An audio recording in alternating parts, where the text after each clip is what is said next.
I got a great question here on YouTube. This is Jose Alvarez. He's asking, he's saying he's a porter at an apartment complex, and he's looking into moving up to maintenance. I've been helping out by doing work orders and emergency calls. Anything you recommend? And I love this question because, first of all, I can tell that Jose is interested in moving up, which is half the battle. A lot of people are content where they're at.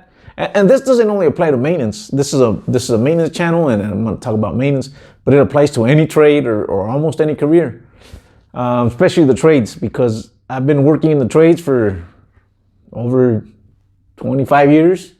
I started doing concrete. I was a concrete foreman for a lot of years. I had my own contracting companies, different ones, mostly related to concrete.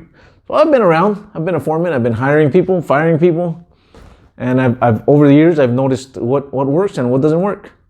Anyways, my first thing is for Jose and for anybody is you got to buy your tools, man. I hope you already have tools. Tools are really important. You can't really do much without tools. Yeah, somebody can loan you their tools once in a while, but they'll never take you serious. If I'm doing a job and I carry my drill and I got to loan a porter or a helper my drill, that means I don't have a drill on me. Which, when I do the next project, I'm not gonna take them. I'm not gonna use them because I'll be slowed down, because when I need my drill, it's gonna be over in another room or doing something else, and I'm not gonna need that guy because he's gonna slow me down. So that's the first thing is buy your tools. Number one, buy your tools. Have your tools, whatever you need. If it's a drill, a screwdriver, a hammer, your own paintbrush, your own roller, whatever you need, whatever that company requires, have that. That's number one. Buy your tools. Because you're going to slow down the other guy. You may think, well, he's not using his drill right now, I'll use it. But he may need it for 1 second, but he doesn't have it, so he's got to go get his screwdriver and unscrew one screw. That may take him a minute, or he could have done it in 2 seconds. And that'll slow him down, and he's going to hate it, the other guy, the mains guy. So that's the first thing, is buy your tools. Always have your tools. Have more tools than you need. That's number one. Number two is help out where it really matters. Like when I go up to a roof to look at an air conditioner, everybody wants to go with me. Like, you want me to go with you? You need some help? I really don't need any help because I'm going to be troubleshooting up there. So I may spend 15, 20, 30 minutes troubleshooting something. I don't need a helper for that. I don't really need a helper for that.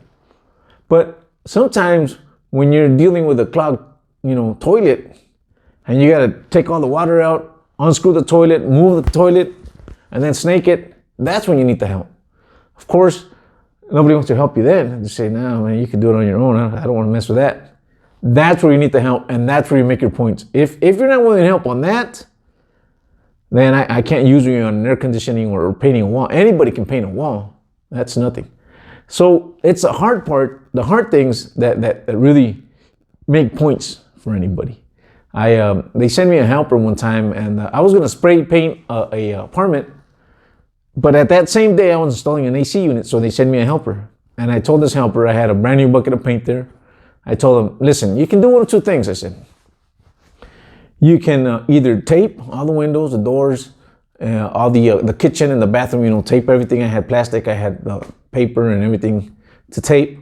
Or you can paint the bathrooms, completely paint them. It's one of two things, he said. Whatever you want to do, you can do either one. Everything, the material's there. And he was a little bit experienced. And so I go, I'm installing a unit by myself. I didn't need him. And so I'm figuring, tomorrow when I go and paint this apartment, either it's taped or the bathrooms are, because I don't spray the bathrooms, I paint those by hand. So when I came down, he said, man, I ran out of paint. I'm thinking, how did you run out of paint for 2 bathrooms? And I look at the walls, and he painted the walls just with the roller. He didn't cut any of the edges, neither the top or the bottom, nothing. He went around the outlets and didn't even take the outlets off, the covers, and he just painted. He just rolled all the walls.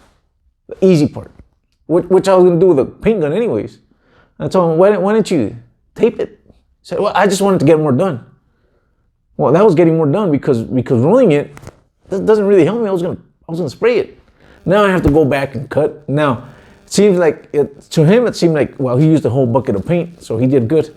No, he didn't do anything, because he didn't really help me. I could have used that bucket of paint in no time if everything would have been taped. So be careful how you spend your time. Do the hard things. Don't try and do the easy things that make you look like you're doing a lot, because we'll catch on. Anybody knows that. You know, even the managers and the other techs, they'll know. They'll know. They're saying, this guy's just making it seem like he's doing a lot of work, but he's really not.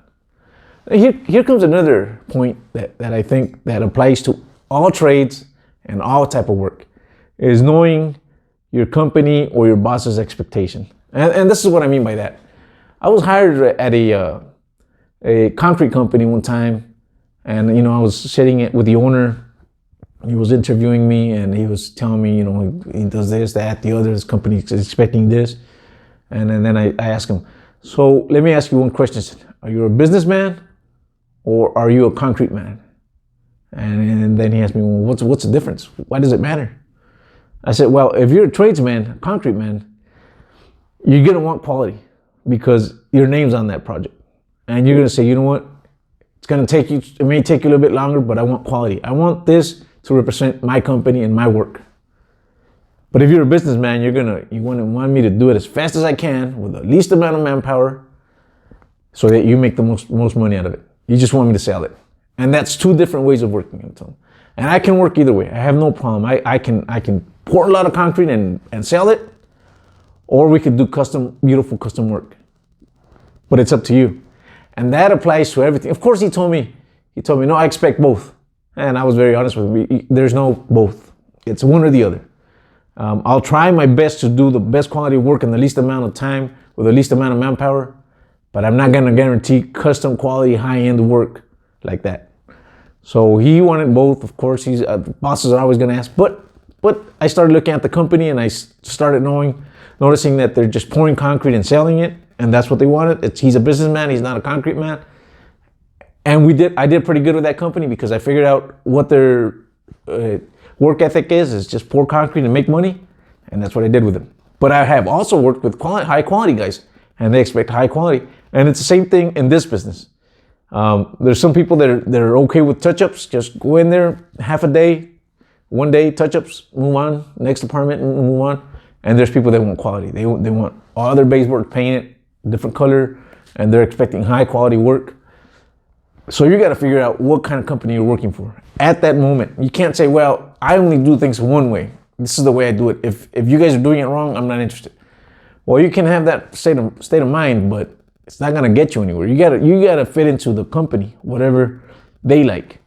If they're into just moving apartments, that's what you gotta do. Even if you think it's wrong, or even if in your mind that's not the way to do things, that's the way they do things, and you're just hired by them. So you're gonna do things their way. Don't do things the other way.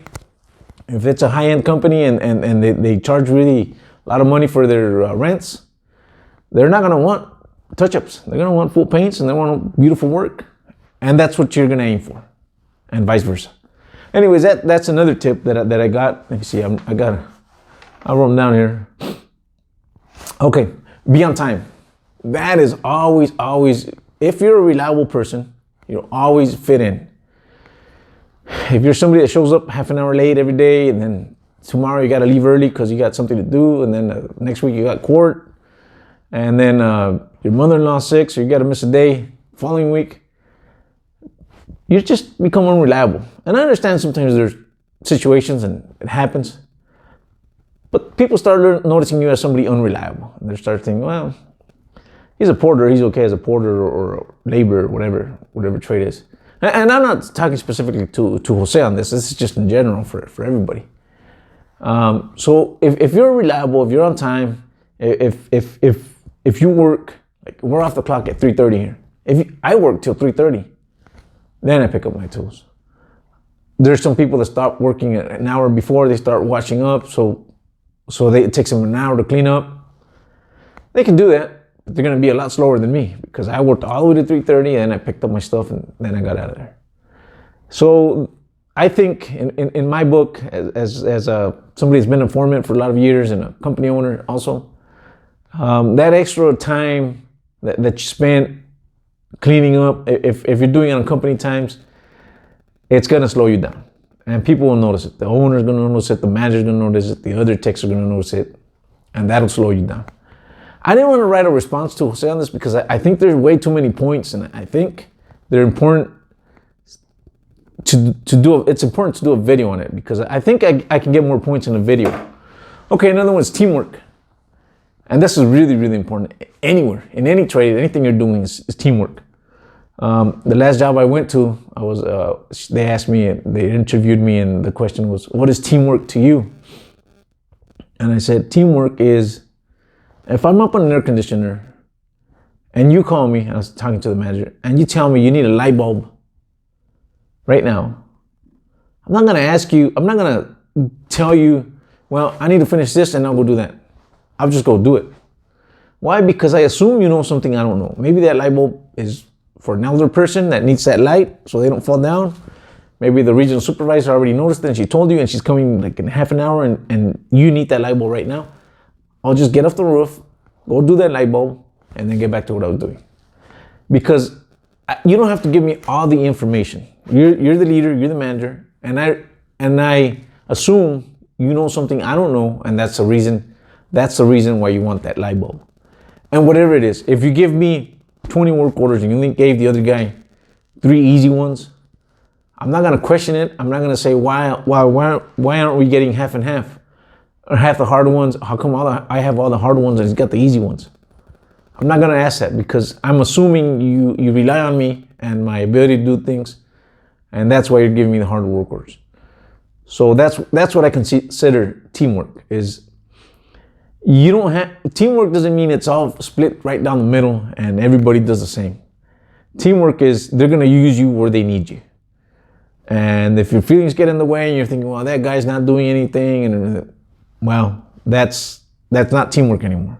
You just want everybody to have equal amount of work, but it's not always gonna work. When I had my own concrete company, there's some guys that I just needed for some things, and there's guys that I needed for other things. And sometimes something may seem harder, and the guy's thinking, well, how come I always got to do this thing? Well, because you're better at it.